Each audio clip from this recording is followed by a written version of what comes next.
नमस्कार, स्वागत है आपका हमारे इस YouTube चैनल पर। मैं मुनमुन श्रीवास्तव आपका हार्दिक अभिनंदन करता हूं। और आज आप देख रहे हैं कि बहुत शाम हो गई है और हम हैं फैकल्टी ऑफ आर्ट्स में और स्क्रीन पर मौजूद हैं डूटा प्रेसिडेंट प्रोफेसर ए के भागी। और आज दिल्ली विश्वविद्यालय में एकेडमिक काउंसिल और एग्जीक्यूटिव काउंसिल के लिए जो है कॉलेज में वोट डाले गए। और दिल्ली के बाद, दिल्ली विधानसभा के चुनाव के बाद आज ड्यू के शिक्षकों ने ज़बरदस्त उत्साह दिखाया। तो आइए जानते हैं प्रोफेसर भागी से कि क्या उनकी पार्टी के लिए भी, एनडीटीएफ के लिए भी विन विन सिचुएशन है। स्वागत है हमारे चैनल प्रोफेसर भागी। नमस्कार मुनमुन जी, आपके माध्यम से आपके सभी दर्शकों को मेरा नमस्कार। और जैसा आपने कहा, बिल्कुल उत्साह बहुत ऊपर है। और मैं आपकी जानकारी के लिए डालना चाहता हूं कि एग्जीक्यूटिव काउंसिल में करीब 82.5% वोटिंग हुआ है, जो अपने आप में एक अच्छा आंकड़ा है। हम तो चाहते हैं 100% हो, लेकिन फिर भी आगे और इम्प्रूव होगा ऐसा लगता है। और ऐसे ही एकेडमिक काउंसिल के अंदर करीब 83% वोटिंग पड़ा है। कॉलेजों के अंदर विशेषकर बहुत उत्साह था।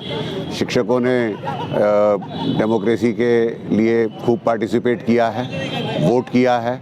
और हमारे को पूरी उम्मीद भी है कि हमारा अपना group national democratic teachers front अच्छे वोटों से विजय हासिल करेगा।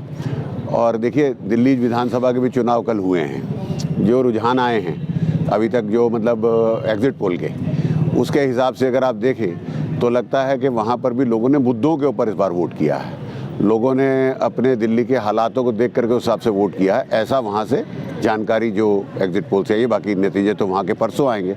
हम लोगों की तो काउंटिंग कल स्टार्ट हो जाएगी और उम्मीद ये है कि कल शाम तक एग्जीक्यूटिव काउंसिल की तो कम से कम फाइनल टैली आ जाएगी।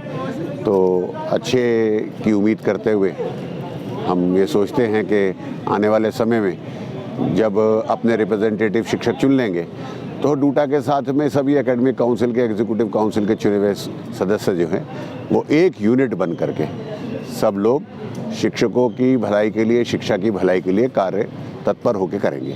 सर, हमने एनडीटीएफ के अलावा जो है वो कुछ और दलों के भी प्रत्याशियों से बात की और मुद्दे कमोबेश एक ही तरह के नज़र आए। तो क्या आपको लगता है कि सभी बस अब एनडीटीएफ की राह पर चल पड़े हैं? नहीं, ऐसा नहीं। शिक्षकों के मुद्दे सबके एक ही हैं। मतलब हमारे यहाँ हम चुनाव जरूर करते हैं, लेकिन शिक्षकों के मुद्दों पे डूटा के अंदर हमारे रहने से हम लोगों ने काफ़ी आम राय स्थापित कर ली है। उस आम राय की वजह से ये आपको जो है इस तरह का लगेगा, क्योंकि मुद्दे सबके कॉमन हो जाते हैं। जब शिक्षकों के मुद्दे होते तो कॉमन हो जाते हैं, तो सभी उसकी बात करते हैं। सिर्फ ये अंतर आता है कि उसको रिजॉल्व करने के लिए अप्रोच क्या होगा। और शिक्षक जिनको भी चुन के आगे भेजते हैं, फिर वो सब मिल कर के ही फिर तो ये डूटा की एक यूनिटी बन जाती है। चुनाव तक हम लोगों के अलग अलग संगठन रहते हैं, चुनाव होने के बाद में तो हम सब एक हैं। एक सवाल सर जो है वो बहुत ज़्यादा गलियारे में घूमा जब मैंने बात की कि अब जो है एनईपी के तहत 4th ईयर में जाएंगे स्टूडेंट्स और 4th ईयर का सिलेबस रेडी नहीं है। तो जो आने वाला एग्जीक्यूटिव काउंसिल और एसी है, इन दोनों के लिए बड़ी चुनौती साबित होने वाली है। बिल्कुल बड़ी चुनौती होगी, बल्कि मेरे को लगता है कि विश्वविद्यालय को इसका संज्ञान लेना चाहिए, प्रशासन को भी। और ख़ास तौर पे मैं ये कहूँ कि अब पहला बैच 3 ईयर का निकल जाएगा इस बार।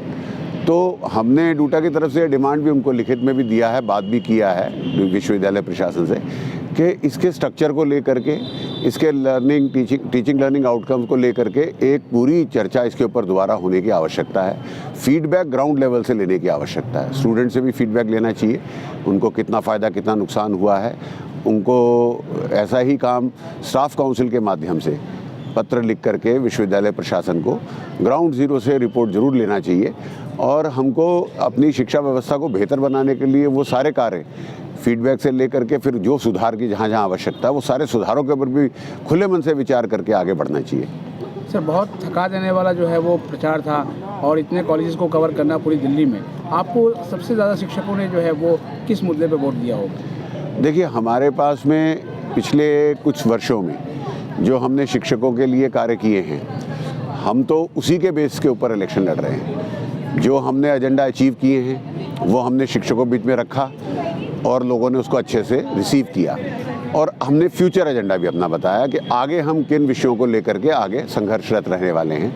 तो मुझे ऐसा लगता है कि शिक्षक जब असेसमेंट करता है तो रिपोर्ट कार्ड के अंदर वो ये ज़रूर देखता है कि इन्होंने पहले जो मुद्दे लिए उसमें से कुछ सॉल्व किए हैं कि नहीं किए हैं। और किए हैं तो उसमें कितना % हमें सक्सेस मिला। तो ऐसा करके मुझे लगता है कि जब जब हम स्टाफ रूम में जाते रहे तो थकाने वाला चुनाव नहीं रहा, बल्कि हर्षोल्लास का चुनाव रहा हमारे लिए। तो ये हम जाते थे, हमारे लिए बहुत अच्छा मौका था, शिक्षकों की बात भी सुनते थे, शिक्षकों को अपनी बात भी बताते थे, तो ये बड़ा ज्ञानवर्धक भी रहता है। और डूटा में रहने की वजह से एक ये बहुत ज़्यादा एजुकेटिव रहता है कि हमको पता चलता है कि शिक्षक क्या सोच रहे हैं, किन मुद्दों के ऊपर शिक्षक चाहता है कि डूटा अपनी लड़ाई को और पैना करे। तो ये सब तो अच्छा है, अपने डेमोक्रेसी के लिए भी अच्छा है, हमारे डूटा के लिए भी अच्छा है। और दिल्ली विश्वविद्यालय के अंदर जो हमारी डेमोक्रेटिक प्रैक्टिसेस के माध्यम से एग्जीक्यूटिव काउंसिल और एकेडमिक काउंसिल का चुनने का एक प्रोविज़न है, ये उसकी सेहत के लिए भी बहुत अच्छा है। और सर जो है वो दिल्ली सरकार के 12 कॉलेजेस का मुद्दा जो है वो उठाया रहा। मुझे लगता है कि सभी के एजेंडे में ये मुद्दा था। तो आपको लगता है कि जो नई सरकार गठित होगी उसके बाद स्थिति में कुछ सुधार होगा? मैं ज़्यादा विश्वास इसके ऊपर दिल्ली विश्वविद्यालय के ऊपर कर रहा हूँ।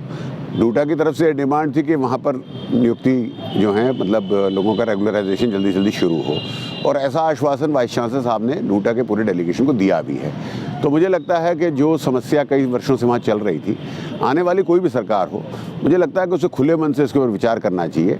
और ये 12 कॉलेजेस जो हैं वो दिल्ली विश्वविद्यालय का अंग हैं, इनसे कोई छेड़छाड़ ना करे, इनको डीएफिलेट कराने की कोशिश ना करे अब, और बल्कि इनको सुचारू रूप से चलने में मदद करे। और फाइनेंशियल जो उनका बनता है, इनको 100% जब फंडिंग उन्होंने खुद प्रॉमिस किया हुआ, दिल्ली सरकार तो सरकार होती है ना जी, वो किसी गुट की नहीं होती, तो उसको अपने आप को तैयार करना चाहिए इसके ऊपर। और जल्द से जल्द हमारे सारे पुराने फंड्स भी पूरे 100% रिलीज़ करें और सारे वहाँ पर पोस्टों को भरे।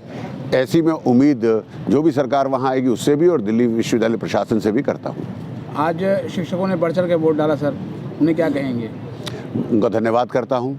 और जितना प्यार और जितना हमको आदर अलग अलग महाविद्यालयों में और अलग अलग डिपार्टमेंट जाने से मिला, वो मुझे लगता है कि अनप्रेजेंटेड था हमारे लिए। तो हम लोग तो वो बहुत समय से इस कार्य में जुटे हुए हैं, और हमेशा शिक्षक, चाहे वो किसी भी दल के हों, लेकिन जब हम जाते हैं हमारी बात सुनते हैं, अपनी बात कहते हैं, और ये ही एक अच्छी परंपरा हमारे पूरे चुनाव पे रहती है दिल्ली विश्वविद्यालय के अंदर। और बहुत सुखद अनुभव रहे, और उसके लिए उनको मैं बधाई भी देता हूँ। और उन्होंने इतना हाई परसेंटेज के अंदर और पूरे समाज के सामने एग्जाम्पल भी सेट करते हैं। देखिए, विश्वविद्यालय के अंदर चुनाव होता है और शिक्षक उसके अंदर प्रबुद्ध वर्ग के लोग जब 80% से ज़्यादा जाकर के वोट करता है, ये पूरे समाज के लिए भी एग्जाम्पल बनता है कि हमको डेमोक्रेसी के अंदर अपने मताधिकार जो हमको मिला है उसका इस्तेमाल ज़रूर करना चाहिए।